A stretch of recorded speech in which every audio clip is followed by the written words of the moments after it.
In this video, I'm going to show you how to remove and replace a front brake flex hose on a RAV4 located in both fender wells.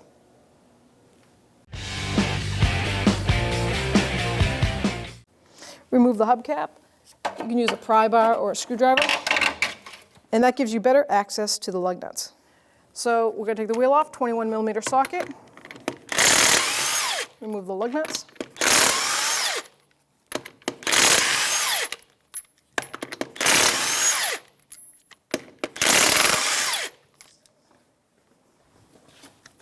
When you have a wheel that's stuck like that, I take one lug nut and I put it back on by hand, a couple of turns, and I'll take a long pry bar or a rubber mallet, tap it.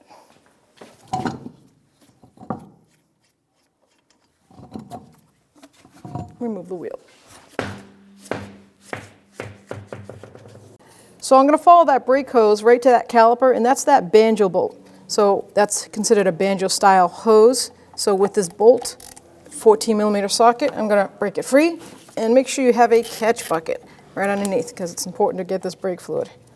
You don't want to make a mess. Pull the bolt out, break that line free. I'm going to put the bolt back in.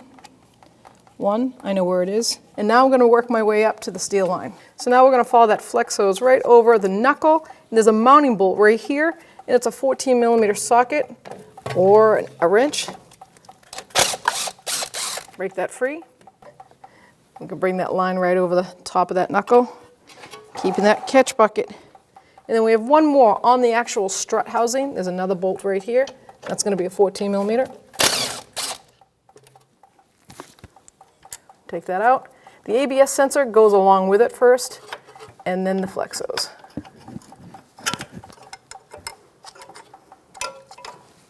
Continue following that flex hose right up to this mount, and that's the steel line. 10mm, I'm going to use a flare wrench so it doesn't round off. Give it a little back and forth motion. You want to make sure it breaks free from that line in the center, the steel line. If not, you're going to need to replace the whole line. Just going to work my way back and forth. You can spray it, add some heat if it's frozen. Just don't heat it up too much. That rubber hose will heat up and explode, and it's not fun. Okay, at this point, we're going to take what we call a horseshoe clamp. It's like a spring clamp. I can use a flathead screwdriver or a pry bar, even a pair of pliers. I'm going to grab it, the flat part, and pull it out.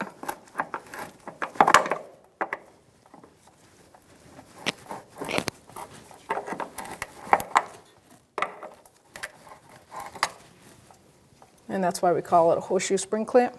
See how it's bent? That puts pressure on it. Set it aside. Let's grab that flex hose and pull it out. We can actually turn it now. Follow it the rest of the way.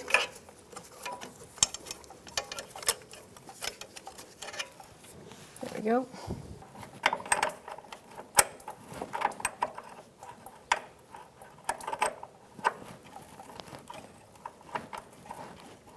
There we go. All right, let's let it finish draining in that catch bucket. So you're going to grab your new flex hose, and if you notice, there's a flat spot and a flat spot. When you look up in that bracket, you'll see the two flat spots, and line them up so that that sits flush. Now, just like that, I will not put that spring in, horseshoe spring, until I start this by hand. I want to make sure I'm not cross-threading it at all. It went down nice and smooth. Now I will grab my spring clamp, put it in the same way I took it out. I grab my pliers, give it a little tap. Make sure it's flush. So then you're going to put that ABS sensor over at the top of it. That's how that's designed. Put the bolt through. Start it by hand. I'm not going to tighten that up until I follow this hose and bring it down over. Bring the line up and over that knuckle. Now you'll see this part's going to fall right into place like that. There we go. Get the other bolt.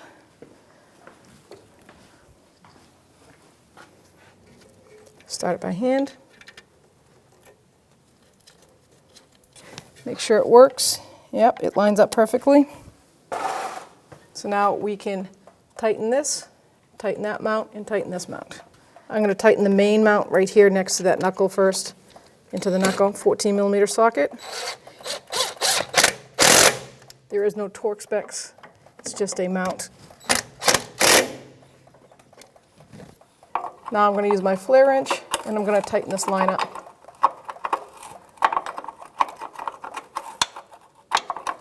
Once it gets snug, I'm going to give it a good quarter turn. Now I can go to the banjo side on the caliper. Okay, now we have our new line, and I'm going to take this bolt out of the caliper, and I'm going to apply the new washers. One washer goes on first.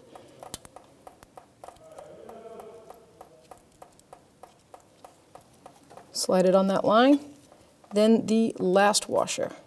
You must use new washers because once they're crimped, they have markings in them and it will leak.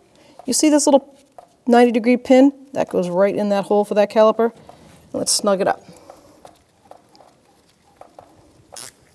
Now with that 14mm socket or wrench, once again, no torque specs on a banjo bolt for flexos, but you'll feel it kind of give. Once those copper washers seat themselves and it stops, I like to give it another extra good quarter turn. Now we'll clean it up and check the brakes. Clean all the areas. That way you can tell if there's a leak. I'll put the flex hose also. And all the way around.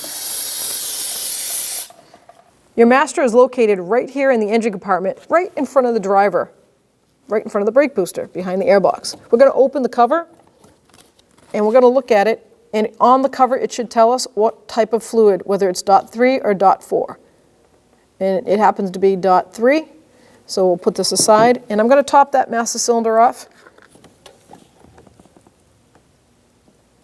Going to go right to that max line.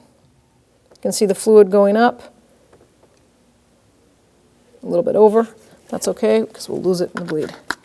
Always we put your cover back on, and now we're ready to start the bleeding procedure.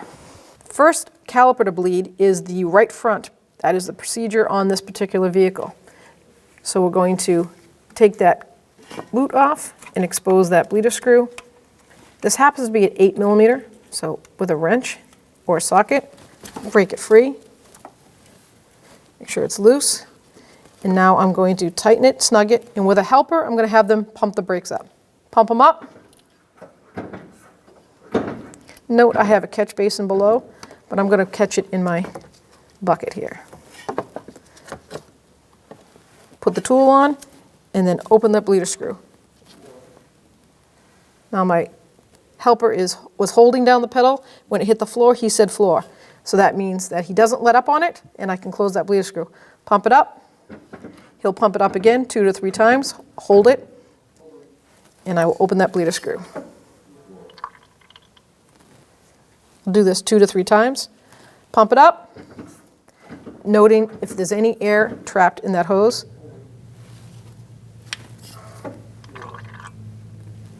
One more time. I got a little air bubble. Pump it up.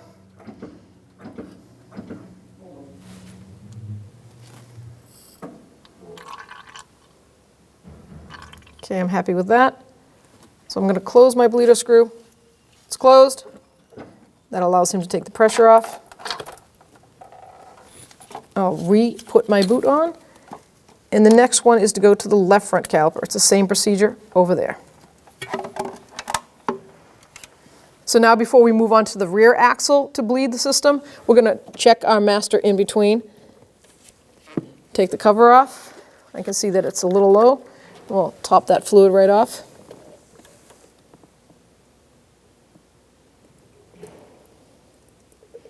There we go.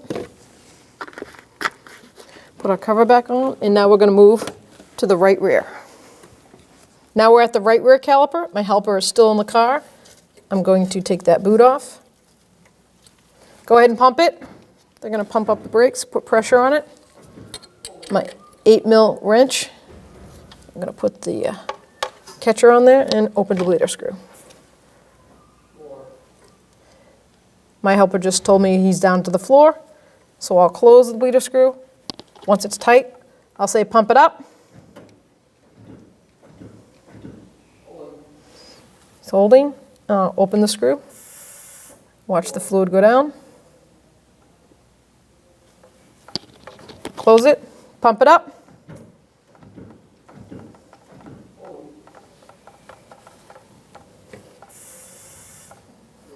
No air. I feel we're safe at this time.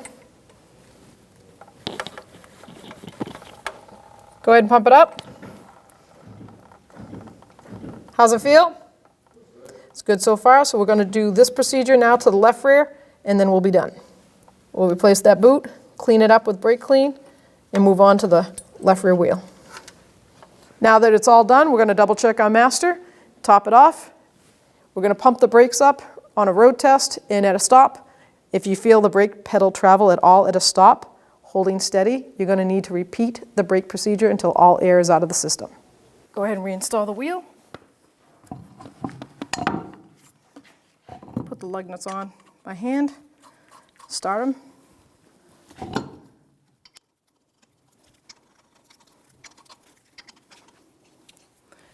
Take our 21mm socket. We're just going to snug them up. Crisscross.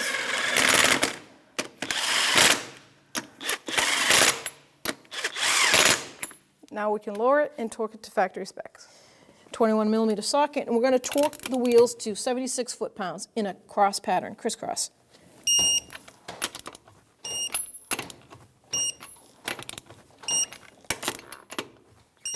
And double check.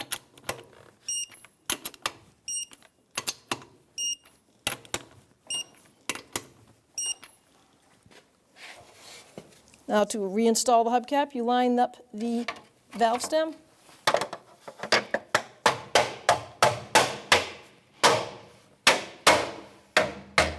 And then there it is. When only the best will do, demand TRQ. The only company that lets you view before you do. TRQ is committed to offering the highest quality aftermarket auto parts that are engineered for peace of mind. Thanks for using and viewing with TRQ.